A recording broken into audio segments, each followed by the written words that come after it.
વડોદરામાં રામનવમીને લઈને પોલીસે સંવેદનશીલ વિસ્તારોમાં ફ્લેગ માર્ચ યોજી હતી। વડોદરા શહેરમાં અલગ અલગ વિસ્તારોમાં રામનવમી પર 33 જેટલી શોભાયાત્રા નીકળશે, જે પહેલા જ પોલીસ કમિશનર સહિત ઉચ્ચ અધિકારીઓ ફ્લેગ માર્ચ યોજી બંદોબસ્તની તૈયારીઓની આખરી ઓપ આપ્યો।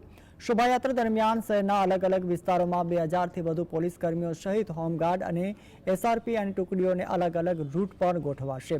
પોલીસને સોશિયલ મીડિયા પર પણ નબાજ નજર રહેશે અને પોલીસ કમિશનરે લોકોને અફવાથી દૂર રહેવાની અપીલ પણ કરી છે।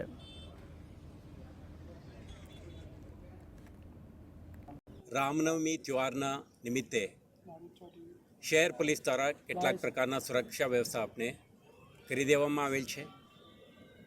છેલ્લા એક અઠવાડિયાથી પૂર્વ તૈયારીના ભાગરૂપે આયોજકે સાથે બેઠકનું આયોજન કરીને એમના સમગ્ર માર્ગ, એમના સ્ટાર્ટ ટાઈમ, એન્ડ ટાઈમ, આયોજકો સાથે નીકળનાર અન્ય વાહનો અને કન્ટેન્ટ સાથે જોડાનાર ભક્તજનોની સંખ્યા વગેરે અંગે પણ વિસ્તૃત એમના સાથે ચર્ચા, વિમર્શ અને આયોજન અંગેનું મુદ્દાઓ અંગે વિસ્તૃત પ્લાનિંગ પણ કરી દીધું છે।